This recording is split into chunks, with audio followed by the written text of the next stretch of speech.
Welcome to Shadow Frames, where the forgotten images of yesterday reveal their hidden secrets. I'm your host, and today we're examining what might be one of the most chilling photographs ever captured. A simple portrait, taken in the final moments of the 19th century, that contains something impossible, a knowing look that no infant should possess. This is a tale of ancient forces, forbidden knowledge, and the terrible price of pursuing immortality. The story I'm about to tell you may sound incredible, even impossible, but I assure you that once you see the enhanced image of this child's eyes, you'll understand why this photograph has become legendary among collectors of the macabre. The story begins in the attic of the old Blackwood estate, a grand Victorian mansion that had stood empty for decades until Emily Winters, a young architectural photographer with a passion for historic preservation, purchased it last autumn with plans to restore it to its former glory. The house had belonged to the same family for generations until the last Blackwood passed away in 1978, leaving no heirs. The estate had fallen into disrepair, but its bones were good: high ceilings, intricate woodwork, and a history that stretched back to 1875 when coal baron Thomas Blackwood commissioned its construction. Emily had made a name for herself photographing abandoned historic buildings across New England, publishing 2 successful coffee table books on the subject. The Blackwood estate represented something different, though, not just a subject to capture with her camera, but a home to restore and inhabit. She had been drawn to the property the moment she saw the listing, feeling an inexplicable connection to the weathered facade and overgrown gardens. The price had been surprisingly reasonable, the real estate agent explaining that the house's reputation for being difficult had scared away previous potential buyers. Local rumors spoke of strange noises, lights seen in windows when the house was empty, and a general sense of unease that visitors reported. Emily had dismissed these stories as the typical folklore that surrounds any old house, never imagining that the Blackwood estate's secrets went far beyond typical ghost stories. Emily spent months documenting the restoration process, photographing each room before work began. She approached the project methodically, creating a detailed inventory of original features to preserve and catalog damage that would need repair. The house seemed to reveal itself to her slowly, as though gradually accepting her presence. Contractors remarked on the unusual quality of the craftsmanship, noting that some of the architectural details appeared to incorporate symbols and motifs that weren't typical of the period. Emily cataloged these curiosities with professional interest, never suspecting their significance. It was during her initial documentation of the master bedroom, a cavernous chamber with a massive 4-poster bed still in place, that she discovered the hidden door. Behind a towering mahogany wardrobe that had remained unmoved for what appeared to be decades, she found a small access panel, its edges nearly invisible against the ornate wainscoting. Inside was a narrow staircase leading to an attic space that wasn't on any of the house plans. The December air was bitter cold as Emily climbed those stairs, her breath forming small clouds in the beam of her flashlight. The wood creaked beneath her feet, each step seeming to protest this intrusion after so many years of silence. The staircase was narrow, forcing Emily to turn sideways at points, and the ceiling descended sharply, following the pitch of the roof above. The air grew increasingly stale and dust-laden as she ascended, carrying a faint but pervasive odor she couldn't quite identify, something organic and vaguely unpleasant, like old books left too long in a damp basement. The attic was small, just large enough for a person to stand in the center where the roof peaked. Unlike the rest of the house, which showed signs of occasional use over the decades, this space appeared completely untouched. The ceiling was crossed with rough-hewn beams, their surfaces carved with the same strange symbols Emily had noticed throughout the house. The space was mostly empty, save for a single leather trunk pushed against the far wall. A thick layer of dust covered everything, undisturbed for what must have been half a century at least. Emily approached the trunk slowly, her footsteps creaking on the old wooden floorboards. The trunk's brass latches had turned green with age, but they weren't locked. She hesitated before opening it, feeling a strange reluctance that she couldn't explain. The air around the trunk seemed somehow different, colder, and charged with a subtle energy that raised goosebumps on her arms. Later, she would say it felt as though the trunk didn't want to be opened, as though it was somehow aware of her presence. But curiosity overcame caution, and she lifted the heavy lid, which protested with a long, drawn-out groan that sounded almost human. Inside, she found stacks of papers, old clothing, and a collection of small personal items that someone had deemed important enough to save, but not important enough to keep close. There were faded letters tied with ribbon, a man's pocket watch with a shattered face, a small collection of antique coins, and several leather-bound journals with brittle, yellowed pages. And at the bottom, wrapped carefully in yellowed tissue paper, was a photograph in an ornate silver frame. Emily lifted it carefully, unwrapping the delicate paper. The photograph was remarkably well preserved, a sepia-toned portrait of a family. A stern-looking man with a thick mustache and piercing eyes stood behind a seated woman who held an infant on her lap. The man wore a formal frock coat with a high collar and watch chain, his posture rigid and commanding. The woman was dressed in an elegant gown with a high neck and tight sleeves, her hair elaborately arranged, her expression one of composed dignity tinged with what might have been apprehension. Standard Victorian portraiture, nothing unusual at first glance. Emily turned the frame over. On the back, written in faded brown ink, were the words, "The Blackwood Family, December 31st, 1899. Thomas and Elizabeth Blackwood with their son, Edward. The last day of the 19th century, a moment frozen in time just hours before the world would enter a new age." Emily ran her fingers lightly over the inscription, feeling a connection to these long-dead people who had once called this house their home. Emily brought the photograph downstairs to examine it in better light. The December afternoon was already fading into evening, and she switched on the antique brass lamp she'd restored in the library, positioning the photograph beneath its warm glow. It was only then that she noticed something strange about the baby. While Victorian photographs typically show subjects with serious expressions due to the long exposure times required, there was something different about the infant's gaze. Most babies in such photographs appear blurry, as they rarely stayed still during the lengthy exposure process. But Edward was perfectly clear, staring directly into the camera with an expression that seemed aware, impossibly aware for a child of that age. Emily felt a chill run down her spine as she studied the baby's eyes. There was an intelligence there that seemed out of place, a knowing look that belonged on the face of an adult, not an infant barely old enough to hold up his own head. The eyes were dark and focused, with none of the vague, unfocused quality one would expect in a baby so young. The parents' expressions were typical of the era, solemn, dignified, revealing nothing. But the baby seemed to be looking directly at Emily across the span of more than 120 years, with eyes that knew something she didn't.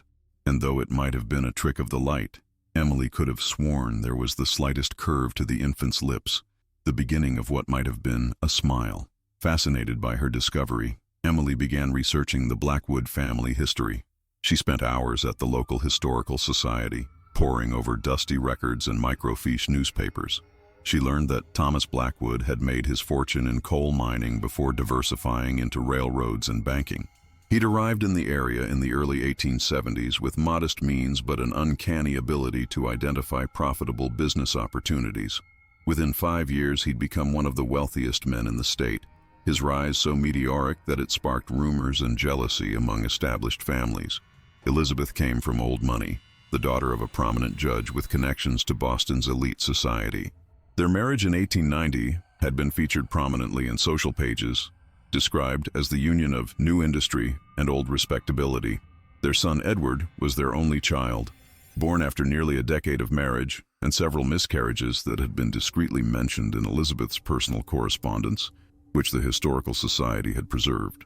According to the public records Emily could find, Edward grew up to take over his father's business empire, expanding it further before dying suddenly in 1947 at the age of 48, leaving no children of his own. The family line had ended with him, the vast Blackwood fortune dispersed among distant relatives and charitable foundations.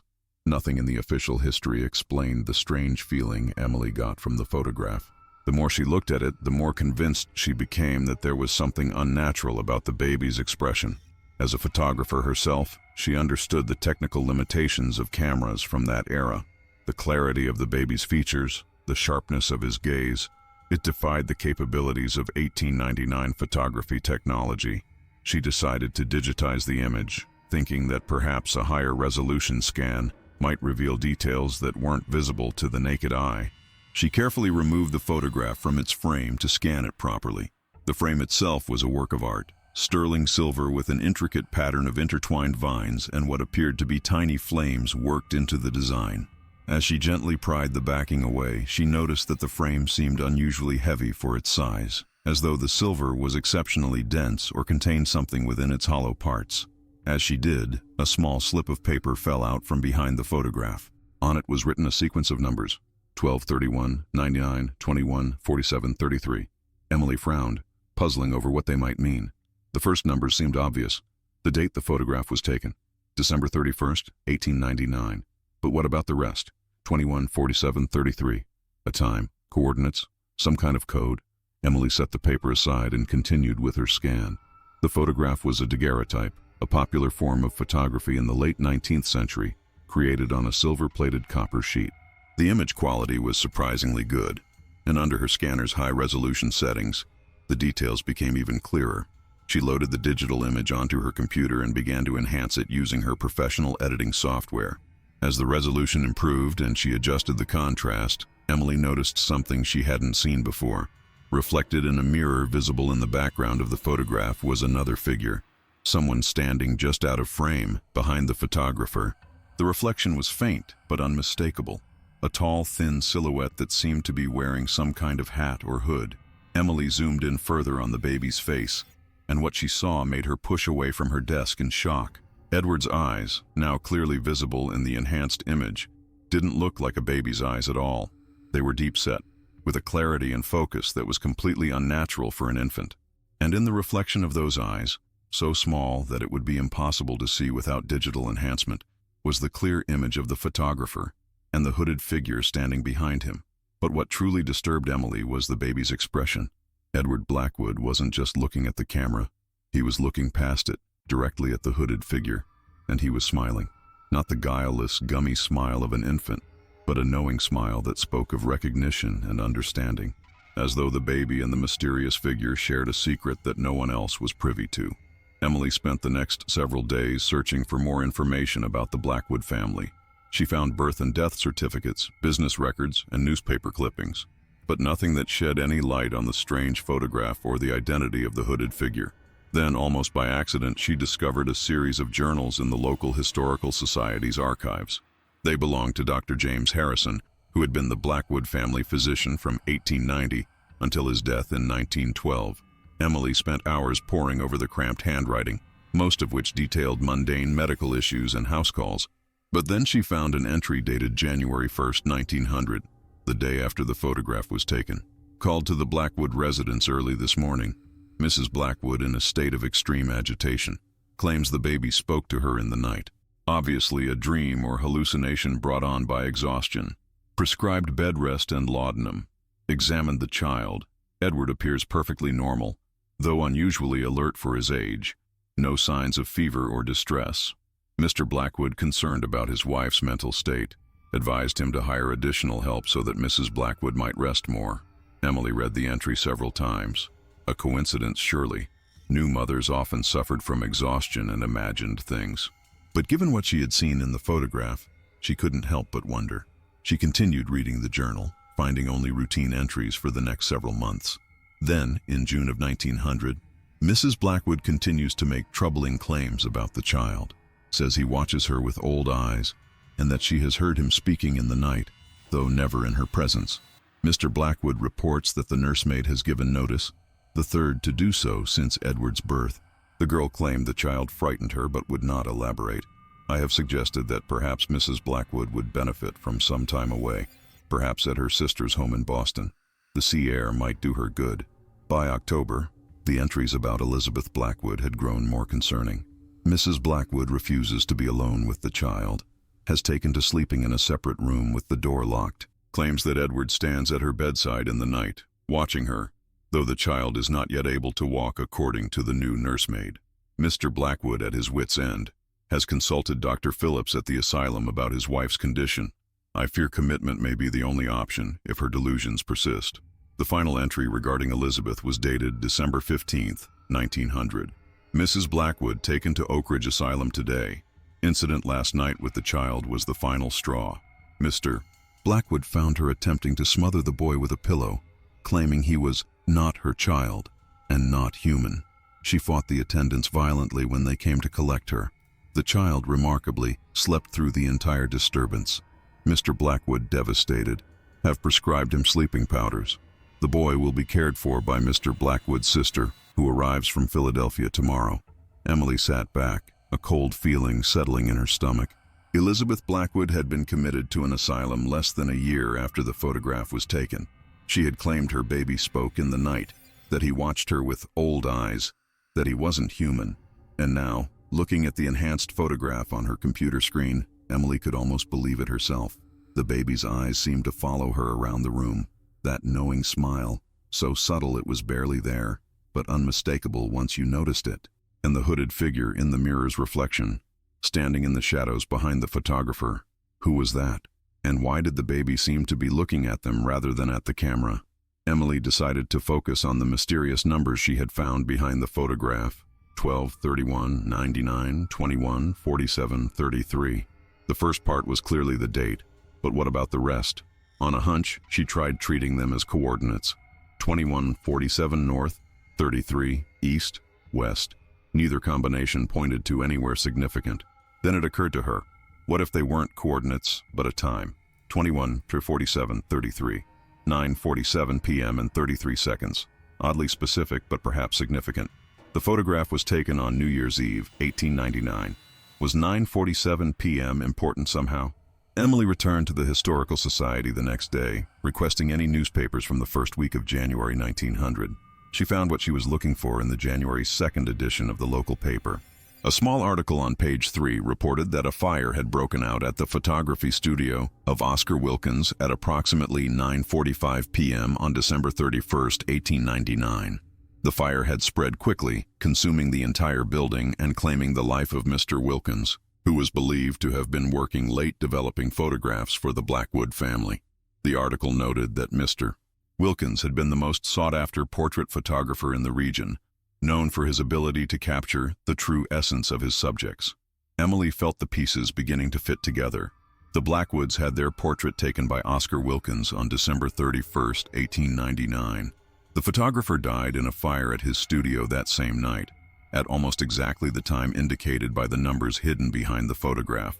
And then, in the months that followed, Elizabeth Blackwood began making disturbing claims about her son, before eventually being committed to an asylum. But what was the connection to the hooded figure visible in the mirror's reflection? And why did the baby seem to be looking at this figure with such knowing recognition? Emily's research led her deeper into the history of the Blackwood family.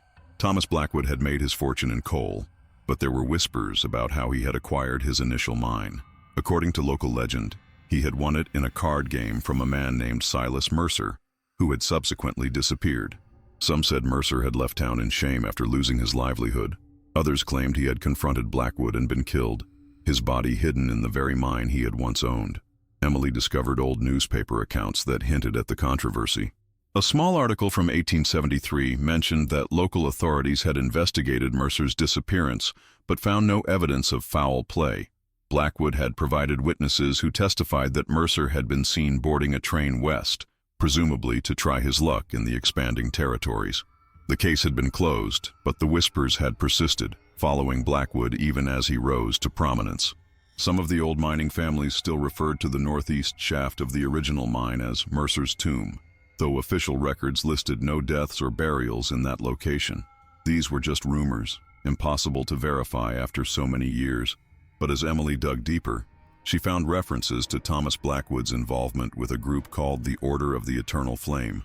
Initially, she assumed this was some sort of gentleman's club or fraternal organization, common in that era. Many successful businessmen joined such groups to network and solidify their social standing. The Freemasons, the Odd Fellows, the Elks. These organizations provided both social connections and a veneer of mysticism that appealed to men of that era. But further research revealed something more sinister. In a collection of letters donated to the Historical Society by the family of one of Blackwood's business associates, she found references to meetings held in secret, to rituals performed at specific astronomical alignments, to a great work that would transcend the limitations of mortal existence. The Order of the Eternal Flame appeared to be an occult society, its members drawn from the upper echelons of society. They believed in the possibility of extending life through what they called essence transference, a process that was never clearly defined in the few documents Emily could find. The order had been active throughout the 1890s, but seemed to have disbanded suddenly in early 1900, shortly after the turn of the century. One name kept appearing in connection with the order: Dr. Elias Finch, described as a practitioner of experimental medicine and the group's spiritual leader. Emily could find no photograph of Finch, but descriptions painted him as tall and thin, with a gaunt face and penetrating eyes that one letter described as containing the wisdom of centuries within their depths. He had arrived in the area around the same time as Thomas Blackwood, establishing a small private practice that catered exclusively to wealthy clients. There were rumors that he had studied in Europe, though no one could agree on where. Some accounts mentioned Vienna, others Paris or Edinburgh. One letter referred to ancient studies in places east, where death is viewed not as an end, but a transition. Could this Dr. Finch have been the hooded figure in the photograph's reflection? And what was his connection to the Blackwood family, particularly to baby Edward with his unnaturally knowing expression? Emily returned to the digital image, zooming in once more on the baby's eyes. The reflection there was tiny but unmistakable. The photographer, recognizable by the large camera before him, and behind him, the hooded figure. Emily enhanced this section further, pushing her software to its limits to bring out any details that might identify the mysterious observer. As the image clarified, Emily could make out a pale face beneath the hood. The features were indistinct except for the eyes, which seemed to glow with an unnatural light, as though catching the flash of the camera's powder. But there was something else reflected in those eyes within eyes, a scene that couldn't possibly have been present in that photography studio. It appeared to be some kind of ceremony. Figures in dark robes stood in a circle around an altar of some kind. On that altar lay what looked like a small form, a baby perhaps, and standing over it, a tall figure with raised arms, a ceremonial dagger glinting in the light of surrounding candles. The scene was impossible, a reflection within a reflection, showing something that couldn't have been happening at the moment the photograph was taken. And yet, there it was, captured somehow in the infant's knowing gaze. Emily stared at the image in disbelief. It couldn't be real. It had to be a trick of the light, a flaw in the original photograph that her enhancements had transformed into something that only appeared significant. The rational part of her mind insisted this was the case, but another part, a deeper instinct that predated reason, whispered that she was seeing something true, something that had been hidden in plain sight for over a century, waiting for someone to look closely enough. She turned her attention to the slip of paper with the numbers once more. 12/31/99, 21/47/33. If the first part was the date and the second part was the time, what was the significance of 33? Was it seconds, as she had initially assumed, or could it refer to something else? On a hunch, Emily began researching the history of the Blackwood house itself. It had been built in 1875, but were there any significant events associated with the number 33? She found her answer in an old survey map of the property. The original Blackwood estate had encompassed 33 acres, and at its center, approximately 33 meters from the main house, had been a small stone structure described as a meditation chapel, built by Thomas Blackwood shortly after the house was completed. This seemed more than coincidental. The precise measurements, the specific time noted on the paper, it suggested planning, intention, significance, and the chapel itself raised questions. Why would Thomas Blackwood, not known for religious devotion according to the records Emily had found, build a meditation chapel on his property? And why position it exactly 33 meters from the main house? The chapel no longer appeared on modern maps of the property, and Emily had seen no such structure during her surveys of the grounds. But according to the old plans, it would have stood in what was now a dense copse of trees behind the house, an area she had dismissed as uninteresting and had yet to fully explore. The December sun was already setting as Emily made her way through the overgrown garden toward the stand of trees. The ground was frozen hard, making each step loud in the silent winter afternoon. The skeletal branches of dormant shrubs clutched at her clothing as she passed, like desperate hands seeking warmth. The air grew colder as she approached the small wood, her breath forming thick clouds that hung in the still air before slowly dissipating. As she entered the small wood, the temperature seemed to drop further, the air becoming still and heavy. The trees grew unusually close together, their trunks twisted in ways that seemed almost deliberate. creating a natural barrier around a central clearing. Emily had to squeeze between them at points, the rough bark catching at her coat and hair as though trying to hold her back. In the center of the copse, partially hidden by ivy and decades of accumulated forest debris, stood the remains of a small stone building. The roof had long since collapsed and one wall had crumbled entirely, but it was unmistakably the chapel from the old plans. Emily approached slowly, an inexplicable sense of dread growing with each step. Something about the structure's proportions seemed subtly wrong, the angles of the walls not quite meeting as they should, creating an effect that was disorienting to look at directly. The interior of the ruined chapel was largely empty, the floor covered in dead leaves and broken branches, but in the center, partially buried in the soil, was a large stone slab. Emily brushed away the debris, revealing what appeared to be a kind of altar, and carved into its surface was a symbol, a flame surrounded by a circle of strange, angular runes, the same symbol she had seen in the background of the Blackwood family portrait, almost hidden in the pattern of the wallpaper, but now unmistakable. Emily's hands trembled as she took photographs of the altar and its mysterious symbol. The light was fading fast, and she had no desire to remain in the ruined chapel after dark. As she turned to leave, her foot caught on something protruding from the ground, a metal ring attached to what felt like a door or hatch. It took all her strength to pull it open, revealing a narrow staircase descending into darkness. Emily hesitated, then turned on her phone's flashlight and began to carefully make her way down the worn stone steps. The air grew colder and damper as she descended, the beam of her light illuminating ancient cobwebs and walls slick with moisture. At the bottom of the stairs was a small circular chamber, perhaps 15 feet in diameter. The walls were lined with alcoves, each containing what appeared to be urns or small containers. In the center of the room stood another altar, identical to the one above, but in much better condition, and on its surface lay a book bound in what looked disturbingly like human skin. Emily approached slowly, her light playing over the ancient tome. She knew she should leave, that nothing good could come from this discovery, but curiosity drove her forward. With a trembling hand, she opened the book to find pages filled with dense script in a language she didn't recognize, interspersed with diagrams and illustrations that made her stomach turn. She flipped through the pages, searching for anything she might understand, and stopped when she came to a familiar image, the symbol from the altar, the flame surrounded by runes. Beneath it, in English, were written the words, "The vessel awaits the eternal flame." Next to this was a smaller illustration showing a ceremony much like the one she had glimpsed in the reflection within the baby's eyes, robed figures surrounding an altar upon which lay an infant. And below that, a line that chilled Emily to her core. On the final night of the century at the appointed hour, the transfer shall be complete. The final night of the century, December 31st, 1899, the date of the Blackwood family portrait. Emily continued reading, struggling to make sense of the archaic language and cryptic references. The text spoke of essence transference, of vessels prepared to receive the eternal flame, of minds ancient beyond reckoning inhabiting forms newly born. It described a ritual to be performed at a specific time, 9:47 p.m. and 33 seconds, when the alignment of celestial bodies would create a gateway between realms. The pieces were falling into place now, forming a picture too terrible to contemplate.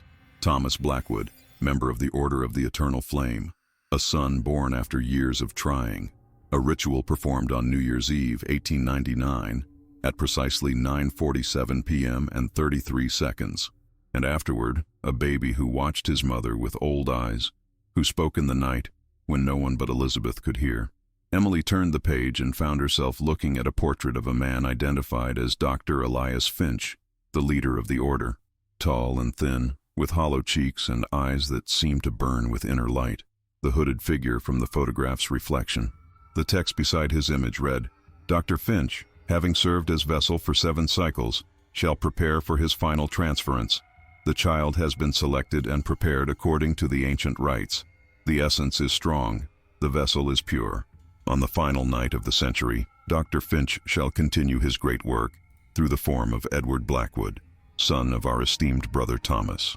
Emily stared at the words, trying to comprehend their meaning. Dr. Finch had planned to transfer his consciousness, his essence, into the body of baby Edward Blackwood, and according to the date and time specified, The ritual had taken place just hours before the photograph was taken. The photograph in which baby Edward gazed out with knowing, adult eyes. But there was more. The text continued. Brother Wilkins shall preserve the moment of rebirth through his photographic art, capturing the first moments of the doctor's new existence.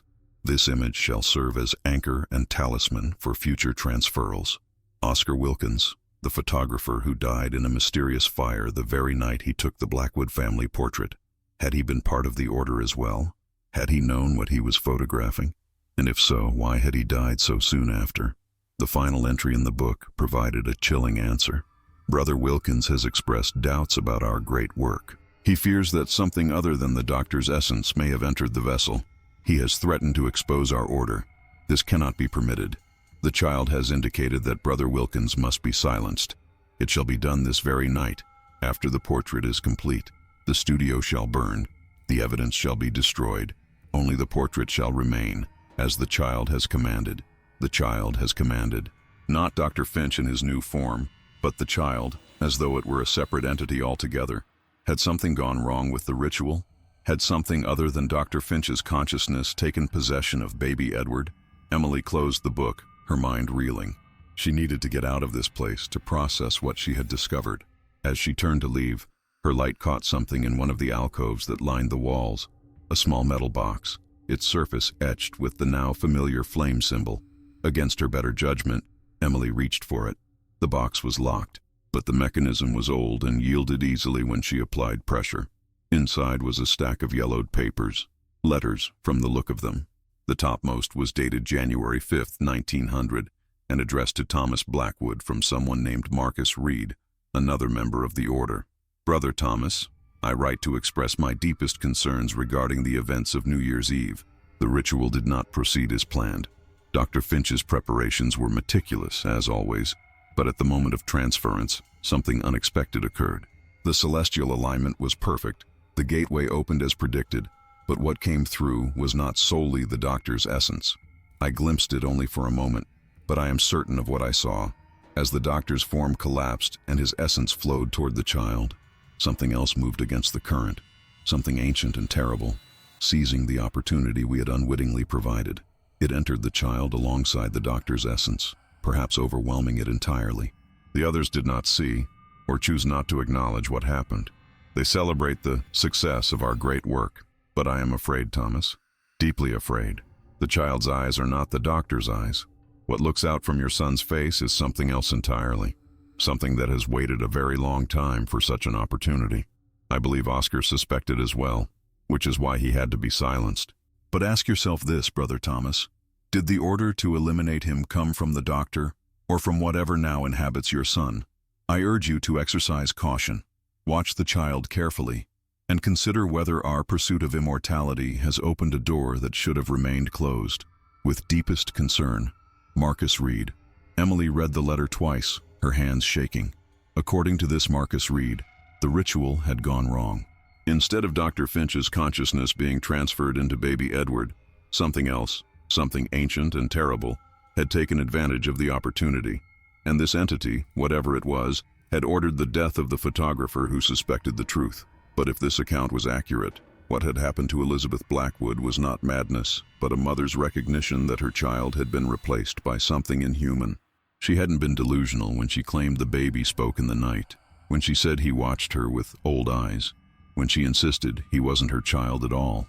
Emily gathered the letters, intending to read them more carefully once she was safely back in the house. They might contain more clues about what had happened in this place over a century ago, about the ritual that had apparently gone so terribly wrong. As she turned to leave, her light flickered and died, plunging the underground chamber into absolute darkness. She fumbled for her phone, trying to reactivate the flashlight, when a soft sound reached her ears, a child's laughter, echoing from somewhere in the darkness. The sound froze her in place. It was impossibly clear and close, as though a child stood just inches away in the pitch blackness. Not the unrestrained laughter of a modern child, but something more controlled, more deliberate, a sound from another time. "Hello, Emily," said a voice that was both childlike and ancient, terrifyingly close. "I've been waiting for you to find me." Emily froze, her blood turning to ice. The voice seemed to come from everywhere and nowhere, surrounding her in the pitch-black chamber. Who's there?" she managed to whisper, her voice barely audible even to herself. The laughter came again, light and musical yet somehow wrong, like a perfect recording of a child's laugh played at slightly the wrong speed. "You know who I am, Emily. You've been looking for me, searching through old journals and newspapers, digging up secrets long buried. And now you've found me. Or rather, I've found you." A faint light began to grow in the center of the room, emanating not from any identifiable source, but from the air itself, a cold blue luminescence that gradually illuminated the chamber. The light pulsed gently, like a heartbeat, casting strange, shifting shadows on the ancient stone walls. And there, standing before the altar, was a child, a boy of perhaps 4 or 5, dressed in the style of the early 1900s. He wore a white sailor suit with short pants and high-button shoes, his golden curls perfectly arranged, his complexion unnaturally pale in the ghostly blue light. His face was cherubic, with rosy cheeks and golden curls, but his eyes were ancient, filled with a cold intelligence that had no place in a child's face. "Edward?" Emily whispered, though she knew it wasn't really Edward Blackwood standing before her. "Not entirely." The child smiled, and in that smile was the same knowing expression she had seen in the photograph of baby Edward. "Part of me was once called that," the child said, "just as part of me was once called Elias Finch. But those are such recent names, such brief identities.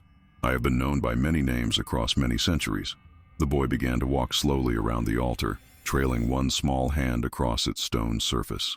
His movements were fluid yet strangely precise, more like those of a small adult than a child.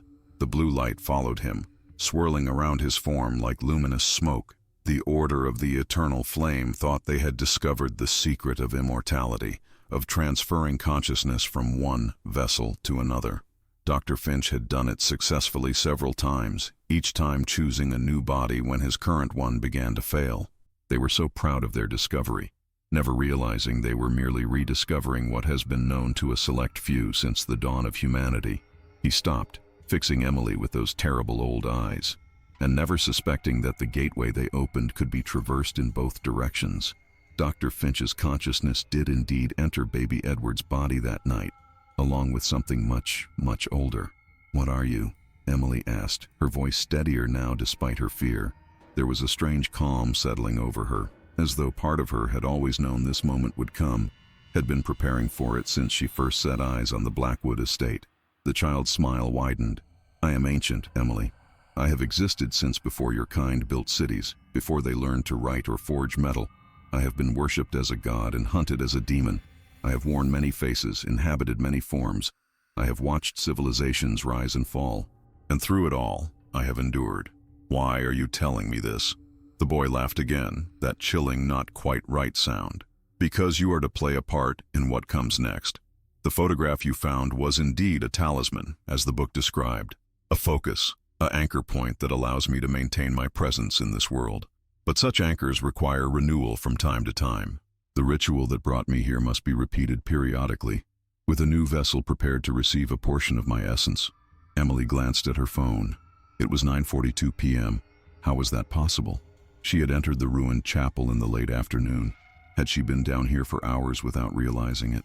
The blue light cast by the entity seemed to distort not just space but time itself, creating a pocket of reality where normal rules didn't apply.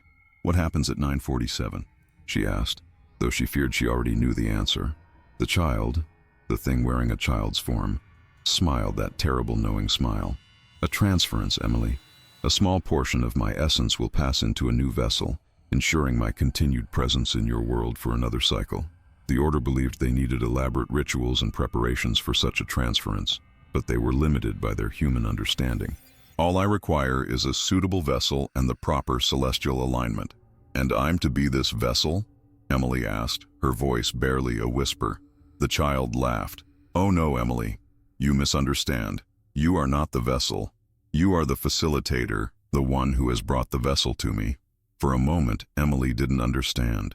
Then, with dawning horror, she realized what the entity meant. She wasn't alone in the house. She had invited someone to help her with the renovation work, her brother Michael, who had arrived just yesterday with his infant son. "No!" Emily cried, lunging toward the stairs. "You can't have him!" But before she could reach the exit, the blue light flared blindingly bright, and Emily found herself unable to move, frozen in place as though time itself had stopped for everything except her awareness. The child approached her slowly, looking up at her immobilized form with something like pity in those ancient eyes. "Your nephew will not suffer, Emily. He will not even know what has happened. A small fragment of my consciousness will reside within him, dormant for the most part, awakening only occasionally as he grows. By the time he reaches adulthood, we will have become one being, my knowledge and his human experience intertwined, just as happened with Edward Blackwood." The child tilted his head. "Edward," Emily managed to say despite her paralysis. "What happened to him? To the real Edward Blackwood?" The child tilted his head. "He lived a long and productive life by human standards. He expanded the family business, made a fortune, became respected and feared in equal measure. He never married, never had children of his own. My presence tends to make close human relationships difficult. He died in 1947, as your research discovered. But by then, I had already found a new vessel, a new family to infiltrate. I've had many homes since then, many identities. The current one is growing old, however. It's time for a new beginning." The blue light was pulsing now, growing stronger with each passing second. The child looked up, as though seeing through the stone ceiling to the sky beyond. "It's almost time, Emily. The alignment approaches. Can you feel it? The thinning of the veil between worlds, the surge of power that makes all things possible." Emily struggled against her invisible bonds, desperate to reach her brother and nephew before it was too late. But she couldn't move, couldn't even scream a warning. She could only watch as the ancient entity prepared to perpetuate its existence through another innocent life. "What will happen to my nephew?" she managed to ask, her words barely audible as the pressure in the chamber continued to build. The child regarded her with something that might have been pity in a human expression. "He will live, Emily. He will grow and learn and experience the world as any child does. But he will also carry a fragment of me within him, dormant most of the time, but occasionally waking. By the time he reaches adulthood, we will have become inseparable, my knowledge and his human experience intertwined. He will never know what he might have been without me, so in that sense, he will not suffer." The blue light reached a blinding intensity, and the child's form began to shimmer and distort, becoming translucent, then transparent, then merely a swirling column of luminous mist. Emily felt a pressure building in the chamber, a tension in the air like the moment before a lightning strike. The temperature plummeted, her breath suddenly visible in great cloudy plumes, the stone walls cracking as frost formed in intricate patterns across their ancient surfaces. And then, precisely at 9:47 p.m. and 33 seconds, there was a sound like the universe itself drawing a great breath, and the light vanished, plunging the chamber into darkness once more. Emily found she could move again. She fumbled for her phone, activating the flashlight with trembling fingers. The underground chamber was empty now, no sign of the child or the swirling mist.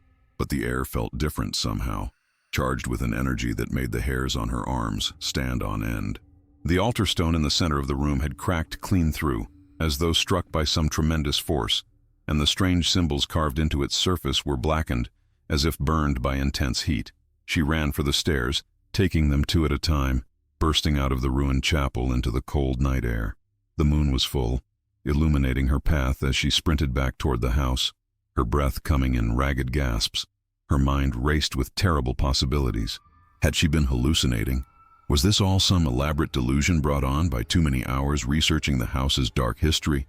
Or had she just witnessed something ancient and terrible extend its existence into another generation? The lights of the Blackwood mansion glowed warmly in the distance, a deceptively peaceful sight. Emily reached the back door and flung it open, calling out as she entered. "Michael, Michael, where are you?" Her brother appeared in the doorway of the living room, a puzzled expression on his face. "Em, what's wrong? You look like you've seen a ghost." Michael stood there in sweatpants and an old college t-shirt, a mug of tea in his hand, looking so normal, so utterly unaware of what might have just happened. He was 34, 5 years older than Emily, with the same dark hair and green eyes they'd inherited from their mother. He'd come to help her with some of the heavier renovation work during his winter break from teaching high school physics. "The baby?" Emily gasped. "Where's the baby?" Michael's brow furrowed with concern. "He's asleep, Em. Has been for about an hour now. Are you okay?" You disappeared all afternoon. I was getting worried. Emily pushed past him, heading for the small guest room where her brother had set up a portable crib for his son. The room was dark except for a small nightlight in the corner, shaped like a crescent moon that cast a gentle glow across the antique hardwood floor. She approached the crib slowly, dread building with each step. The baby lay on his back, eyes closed, breathing the deep, even breaths of peaceful sleep. 6-month-old Jamie, named after their grandfather, with his shock of dark hair and chubby cheeks. He looked perfectly normal, perfectly innocent. Emily reached out a trembling hand to touch his cheek, half expecting him to wake and fix her with those terrible ancient eyes she had seen in the underground chamber. But the baby slept on, undisturbed. There was no sign that anything had changed, no indication that some fragment of an ancient consciousness now resided within his tiny form. His skin was warm and soft under her fingertips, his breath coming in gentle puffs against her hand. Michael appeared in the doorway behind her. Seriously, what's going on? You're scaring me." Emily turned to her brother, opening her mouth to explain, and stopped. What could she say? That an ancient entity had possessed his son? That the baby sleeping peacefully in the crib was now hosting a fragment of something inhuman? He would think she had lost her mind, just as Thomas Blackwood had thought about his wife Elizabeth. Michael was a science teacher, a man who believed in measurable facts and observable evidence. He would assume she was having some kind of breakdown. "Nothing," she said finally. "Just had a weird experience in the old chapel ruins behind the house. Got spooked, I guess. This place has quite the history." Michael relaxed a little. "You shouldn't be wandering around those old ruins after dark, Em. That's how horror movies start, you know." He smiled, trying to lighten the mood. The creepy old house, the hidden chambers, the mysterious artifacts. Next thing you know, you'll be telling me the place is haunted. If only he knew how close to the truth he was. Not haunted exactly, but touched by something far older and more terrible than any ghost. "Yeah, I know. Sorry for freaking out." Emily forced herself to smile back, to appear normal. "I've been researching the history of this place, and I guess I let my imagination run away with me. No problem. Hey, I was about to make some hot chocolate. Want some?" "Sure," Emily said, glancing back at the sleeping baby. "I'll be right there." Michael nodded and left. Emily stood looking down at her nephew, searching his peaceful face for any sign of what might now lurk beneath the surface. There was nothing visible, nothing to indicate that anything had changed. But she knew. Somehow, she knew. She thought of Elizabeth Blackwood, driven to madness, or rather, driven to the truth that everyone around her dismissed as madness. Would that be Emily's fate as well? To watch as the child grew, to see those moments when something ancient looked out through innocent eyes, to know and be unable to convince anyone else? The baby stirred in his sleep, his tiny lips curving in what might have been a smile.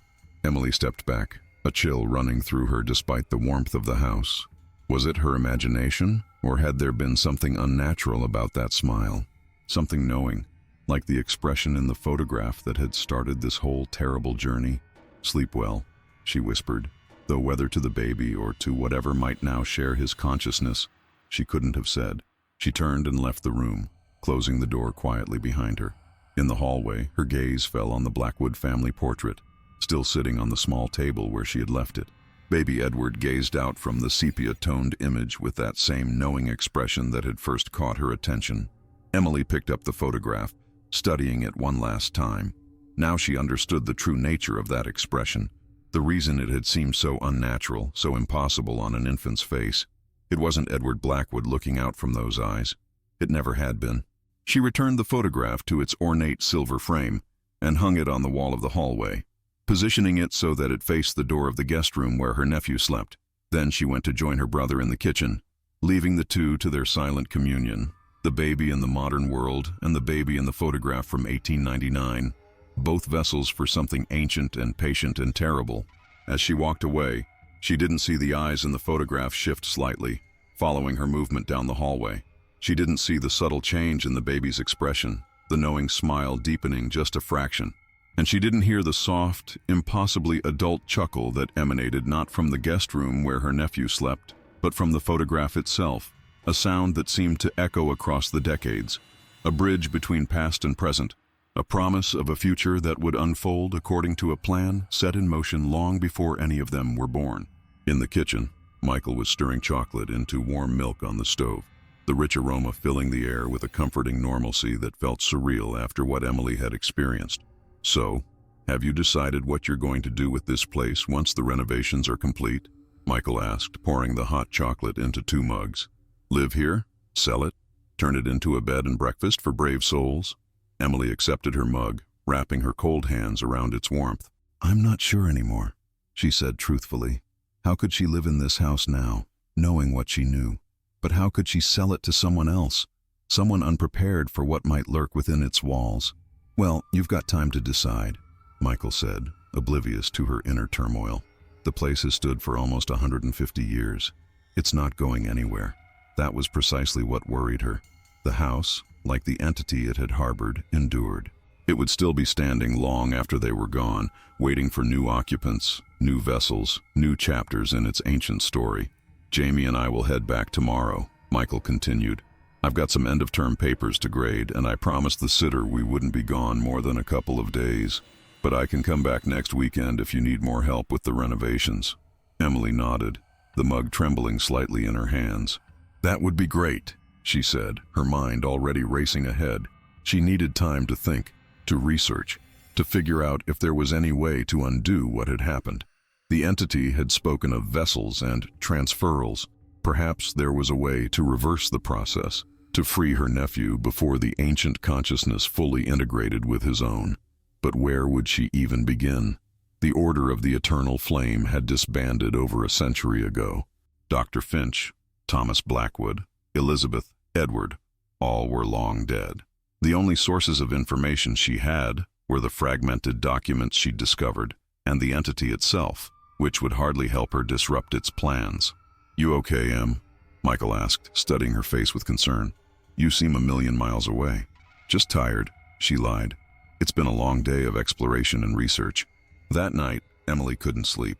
She lay awake in the master bedroom, listening to the old house settle around her, every creak and groan taking on new significance. The house knew, she thought. It had always known. Had been built specifically to serve as a locus for the Order's activities, positioned according to precise measurements that aligned with celestial events. The hidden chapel, the secret chamber, the symbols worked into the architecture, all part of a design that went far beyond aesthetics. Around 3 in the morning, she heard a sound from the guest room across the hall. Not a baby's cry, but a soft, melodic humming. She froze, straining to listen. The tune was unfamiliar, complex in a way that no infant could reproduce. It continued for several minutes, then stopped abruptly. Emily slipped out of bed and crept to the guest room door, opening it silently. In the dim glow of the nightlight, she could see Jamie lying awake in his crib, staring up at the ceiling. As she watched, he turned his head to look directly at her, and for a moment, just the briefest instant, she saw something in his eyes that didn't belong there, something ancient and aware. Then it was gone, and he was just a baby again, gurgling and reaching up toward her with tiny hands. She backed out of the room, closing the door quietly. This was real. It was happening, and she had no idea how to stop it. The next morning, Michael prepared to leave, loading his car with the portable crib and baby supplies. Jamie sat in his carrier on the kitchen table, looking for all the world like a normal, happy 6-month-old. Emily watched him closely, searching for any sign of the otherworldly presence she'd glimpsed the night before, but saw nothing unusual. "You sure you're okay staying here alone?" Michael asked as he hefted the last bag. "This place is pretty isolated, and you've seemed on edge since yesterday." Emily forced a smile. "I'm fine, just overtired. And I'm not completely alone. The contractor's crew will be here Monday to start work on the roof." Michael nodded, though he still looked concerned. "Well, call me if you need anything, or if you see any more ghosts."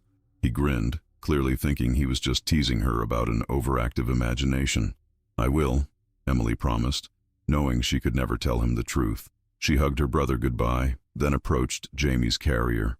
The baby looked up at her with innocent eyes, waving his arms excitedly.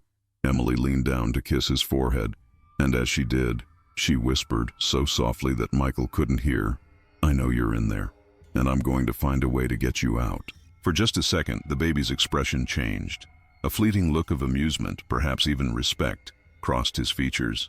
Then it was gone, replaced by ordinary infantile delight as he grabbed at her hair with clumsy fingers. As Michael's car disappeared down the long driveway, Emily returned to the house with renewed determination. She wouldn't end up like Elizabeth Blackwood, driven to madness and locked away. She would find answers. She would save her nephew. She spent the next week immersed in research, contacting experts in occult history, tracking down descendants of known order members, searching for any information that might help her understand what she was dealing with. She found references to similar entities in folklore from around the world, beings that moved from vessel to vessel across generations, accumulating knowledge and power. Some cultures worshipped them as gods or ancestral spirits. Others feared them as demons or parasites. One account from medieval France described a method of severing the connection between such an entity and its human host, but the text was fragmentary, the crucial details lost to time. Another, from 16th century Prague, suggested that the transference could be reversed if performed during the same celestial alignment that had enabled it, but warned that the entity would fight to maintain its foothold in the human world. Emily marked her calendar. The next alignment, matching the one that had occurred on December 31st, wouldn't happen for another 7 months. 7 months during which the entity would be establishing itself in Jamie's consciousness, gradually intertwining with his developing mind until separation might become impossible. She couldn't wait that long. She needed to act sooner. Returning to the underground chamber beneath the chapel, Emily searched for additional clues. The space felt different now, dormant, its purpose fulfilled for the time being. But the books and artifacts remained, including the tome bound in human skin. Forcing herself to touch it, she studied its contents more carefully, looking for any information about reversing or disrupting a transference. There, in a section near the end, she found what she needed. The text described a ritual of containment, a way to trap an entity that had not yet fully integrated with its host. The ritual required 3 elements: a talisman that had been used in the original transference, a circle inscribed with specific binding symbols, and the presence of the vessel at the center of that circle during another moment of cosmic significance. Not necessarily the same alignment, but a time when the barriers between worlds were thin. The talisman was clearly the photograph, which the entity itself had confirmed was an anchor point for its presence in this world. The binding symbols were illustrated in the book, complex geometric patterns intertwined with the same runes Emily had seen on the altar. And as for a moment of cosmic significance, the spring equinox was only 2 weeks away, a time traditionally associated with renewal and transformation. It would have to be enough. Over the next fortnight, Emily prepared meticulously. She copied the binding symbols onto the floor of the chapel's underground chamber, using a mixture of pigments described in the book. She restored the altar as best she could, repairing the crack with a special mortar made from local clay and other, less conventional ingredients. And she contacted Michael, inviting him and Jamie to visit again, claiming she'd found some family heirlooms they should see. The night before the equinox, Michael arrived with Jamie. Emily had prepared a room for them, different from the one they'd used before, claiming the original guest room was now being renovated. In reality, she'd sealed that room, disturbed by the lingering energy she felt there. Jamie had changed in the week since she'd last seen him. He seemed more alert, more coordinated than a typical 7-month-old. When he looked at Emily, there was recognition in his eyes, not just the recognition of a baby for his aunt, but something deeper, more knowing. He watched her constantly, his gaze following her around the room with unnerving intensity. That night, after Michael had gone to bed, Emily crept into Jamie's temporary nursery. The baby was awake, sitting up in his portable crib, waiting for her. "I know what you're planning," he said, in a voice that was physically a baby's but cadenced like an adult's, the words perfectly formed despite coming from an infant's undeveloped vocal cords. "It won't work." Emily steeled herself against the shock of hearing her nephew speak. "It will," she said firmly. "I've studied the texts. I understand the ritual now." The baby, the thing using her nephew as a vessel, smiled. "You understand what I wanted you to understand. The books, the chamber, the altar. Do you think I would leave tools for my own imprisonment just lying around? Everything you found was meant to be found, placed there specifically for someone like you, someone like me, a seeker, a meddler. There's always one, someone who notices too much, who asks too many questions. Elizabeth Blackwood was such a one. So was Marcus Reed. I've had centuries to perfect my methods, Emily, to plant false trails and misleading information." Emily felt a chill run through her. "Then why tell me this now? Why not let me perform a useless ritual? Because I've grown fond of you in our short acquaintance. You're intelligent, persistent. You would have made an excellent vessel yourself, had circumstances been different. The baby tilted his head, studying her with those ancient eyes. And because I want to offer you a choice. What choice? Join me, not as a vessel, but as a guardian. Help me protect Jamie as he grows. Help guide him, using the knowledge I can share with you. In return, I will ensure that he retains more of his original self than my previous hosts. He will still be Jamie mostly, and you will have access to wisdom accumulated across millennia. Emily stared at the infant, trying to reconcile the sight before her with the voice she was hearing. And if I refuse, then tomorrow you will attempt your ritual, which will fail. Michael will witness your attempt to perform what will appear to him as some sort of occult ceremony involving his child. He will leave, taking Jamie with him, and you will likely end up institutionalized, just as Elizabeth was. You will never see your nephew again, and I will have complete freedom to shape his development as I see fit. It was an impossible choice. Emily had spent weeks convinced she could save Jamie, could expel the ancient consciousness that had attached itself to him. Now she was being told that her efforts were doomed to failure, that her only option was to cooperate with the very entity she'd been determined to fight. "How do I know you're telling the truth about the ritual?" she asked. "This could be a bluff to stop me from trying." The baby laughed, a chilling sound coming from such a small form. "You're right to be suspicious, but consider what you know of me. I have existed for thousands of years, moving from vessel to vessel. Do you really think I would have survived so long if I hadn't learned to protect myself from those who might wish to contain or destroy me? The ritual you found is real enough in its origins, but the version in that book has been modified, subtly but significantly." Emily sat down heavily on the edge of the bed, her mind racing. "If I agree to this arrangement, what exactly would it entail? What would you expect of me? Your presence in Jamie's life, your influence as a counterbalance to mine, your assistance when needed for certain preparations as he approaches adulthood. Nothing that would harm him or others. I'm not malevolent, Emily, merely old and determined to continue existing. And in return, Jamie remains largely himself, his personality, his core essence, preserved more intact than would otherwise be possible. And for you, knowledge, answers to questions humans have been asking since they first looked up at the stars and wondered about their place in the universe." Emily looked at her nephew, at the ancient thing looking out through her nephew's eyes, and made her decision. "I need time to think."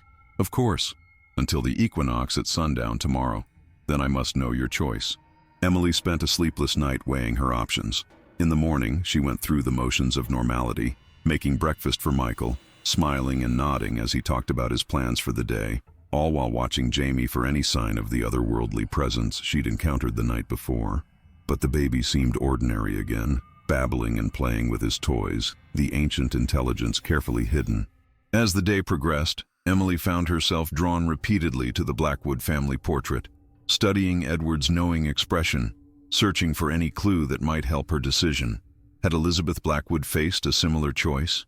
Had she refused and paid the price with her sanity and freedom? By late afternoon, Emily had made up her mind. She asked Michael if she could take Jamie for a walk in his stroller, promising to be back before dinner. Her brother agreed readily, happy to have some time to himself. She pushed the stroller down the long driveway and into the woods, following the path to the ruined chapel. The sun was low on the horizon, the equinox sunset approaching. As she entered the clearing, she noticed that the chapel seemed different somehow, more solid, less decayed, as though the impending cosmic alignment was strengthening its presence in the physical world. Emily lifted Jamie from his stroller and carried him inside. The trapdoor to the underground chamber stood open, a soft blue light emanating from below, though she had left it firmly closed and dark. The entity was expecting her. She descended the stairs carefully, holding Jamie close. The chamber had transformed from the dank, ancient space she remembered into something that seemed to exist partially in another reality. The walls glowed with faint blue light, the air shimmered with potential, and the symbols she had painstakingly painted on the floor now moved and shifted, rearranging themselves into patterns she didn't recognize. In the center of the chamber, the altar stone had been restored, the crack healed as though it had never been damaged. On its surface lay the Blackwood family photograph, removed somehow from its frame and place on the wall of her house. As she approached the altar, Jamie began to change in her arms. Not physically, but in his presence, his energy. The baby remained, but now the ancient consciousness shared the space openly, no longer hiding behind an infant's facade. "You've made your decision," the entity said, using Jamie's voice but making no pretense of baby talk. Emily nodded, setting Jamie down on the altar beside the photograph. "I have, and I'll join you. I'll be your guardian, your partner in this. But I have conditions." The entity smiled, using Jamie's tiny features to express a very adult amusement. "Name them." "Jamie retains control most of the time. You can guide him, share your knowledge, but his personality develops naturally. His choices remain his own. You're a passenger, not a pilot." "Agreed, within reason. There will be times when I must take more direct control, but they will be limited and brief. You will never use him to harm others." "My interest is in survival and knowledge, not destruction." "I agree. And you'll answer my questions truthfully, about what you are, where you came from, why you're here." The entity was silent for a moment, considering. "Some truths are dangerous, Emily. Some knowledge was not meant for human minds. But yes, I will answer what I can, when you are ready to hear it." Emily took a deep breath. "Then we have a deal." The blue light intensified, swirling around them both. The photograph on the altar began to glow, the image changing subtly. In the picture, baby Edward now seemed to be looking not at the camera, but directly at Emily, his tiny hand slightly extended toward her across the gulf of time. "Take his hand," the entity instructed. "Complete the circuit." Emily hesitated, then reached out and placed her finger against the photograph, touching the image of Edward's outstretched hand. Instantly she felt a connection form, not just to the entity and to Jamie, but to all the vessels that had come before. Edward Blackwood, growing up under the entity's influence, living a life of extraordinary achievement but profound loneliness. Others after him, men and women across the decades who had carried this ancient passenger within them, their lives shaped by its presence in ways both subtle and profound. And beyond them, she glimpsed something older, something vast and alien and impossible to fully comprehend. The entity's true nature, its origins in a place beyond human understanding. For a moment, her mind teetered on the edge of madness, unable to process what she was perceiving. Then the connection stabilized, the overwhelming flood of information becoming a manageable stream. "It is done," the entity said. "You are now bound to us, as we are bound to you." The guardian, the vessel, and the eternal flame, linked across time and space. The blue light faded, the chamber returning to its previous state of decay and abandonment. Jamie blinked, the ancient presence receding from his eyes, leaving just a normal baby who began to fuss and reach for his aunt. Emily picked him up, cradling him close, feeling a new awareness of the dormant consciousness within him, now linked to her own mind in ways she was only beginning to understand. "We should return," she said aloud, though she wasn't sure if she was speaking to Jamie, to the entity, or to herself. "Michael will be wondering where we are." As she climbed the stairs and emerged from the ruined chapel, the last rays of the equinox sun broke through the trees, illuminating the ancient structure with golden light. For a moment, Emily thought she saw a procession of figures standing among the trees, men and women from different eras, all with the same knowing look in their eyes that she had first noticed in the photograph of baby Edward. Vessels that had come before, watching as a new chapter in their shared story began. Then the light shifted, and they were gone, leaving Emily alone with Jamie in the quiet woods. She looked down at her nephew, who gazed back with innocent, ordinary baby eyes. But now she knew what lay beneath that innocence, and what her role would be in the years to come. She turned toward home, pushing the stroller along the path as twilight descended. In her pocket she carried the Blackwood family photograph, now an artifact that linked her irrevocably to whatever Jamie would become. The choice she had made would shape not just her future, but possibly the course of human history itself. She didn't know if she had done the right thing, but she had done the only thing she could to protect her nephew and possibly maintain some influence over whatever ancient force had chosen him as its vessel. As they neared the house, lights warm and welcoming in the gathering darkness, Emily heard a whisper in her mind, not Jamie's voice or her own, but something older and vaster. "The cycle continues," it said, "as it has for millennia, as it will for millennia more. But this time, perhaps, it will be different." Emily looked down at Jamie, peacefully dozing in his stroller, and made a silent promise to both him and herself. She would learn everything she could about the entity they now shared a connection with. She would use the knowledge it offered while maintaining her own moral compass.